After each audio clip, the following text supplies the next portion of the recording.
আসসাউমুলি ওয়া আনা আজজি বিহি। রোজা আমার জন্য এবং এর প্রতিদান আমি নিজে দেব, অথবা এর প্রতিদান আমি নিজে। হাদিসে কুদসিতে আল্লাহ তাআলা বলেন যে রোজা আমার জন্য, এর প্রতিদান আমি নিজে দেব, অথবা আমি নিজেই এর প্রতিদান। এখন সেই রোজাটা আসলে আমরা কিভাবে রাখব? শরীয়তের নিয়ম অনুযায়ী সুবহে সাদিকের মানে ফজরের আজানের আগ থেকে এবং সূর্যাস্ত পর্যন্ত সকল ধরনের খানা, পানাহার এবং যৌন সঙ্গম থেকে নিজেকে বিরত রাখাকেই আমরা রোজা বলতে পারি।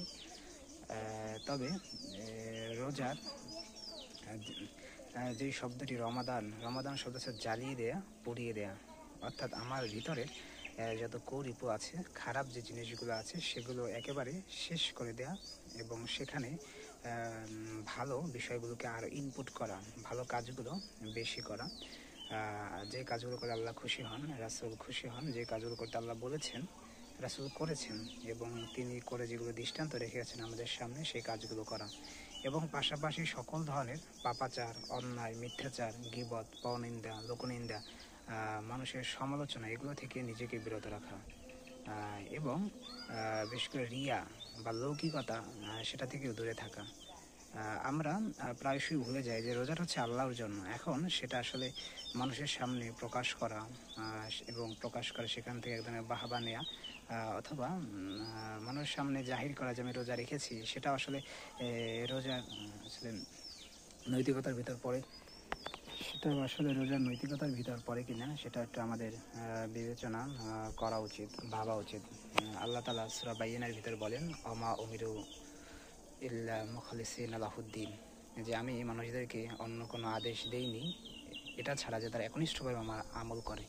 এখন আমি নামাজ, রোজা, হজ, যাকাত, যতগুলো কাজ আছে সেগুলো একচ্ছত্রভাবে আল্লাহর জন্য করা চাই, আল্লাহ রাজি খুশির জন্য।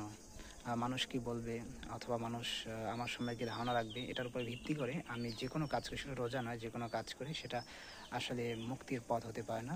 একটা হাদিসে রাসূল বলেছেন, আখলিস দিনাকে ইয়াকফিকাল আমালুল কলিল, যে অল্প আমল করো এবং ইখলাসের সাথে করো, সেটাই তোমার নাজাতের জন্য যথেষ্ট হয়ে যাবে।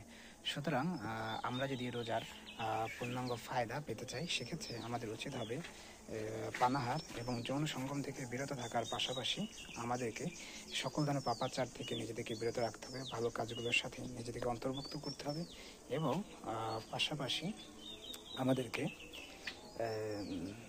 আমাদের যে রিপুগুলো আছে, কুরিপুগুলো আছে, সেগুলো ওকে আরও একটু দমন করে রাখতে হবে।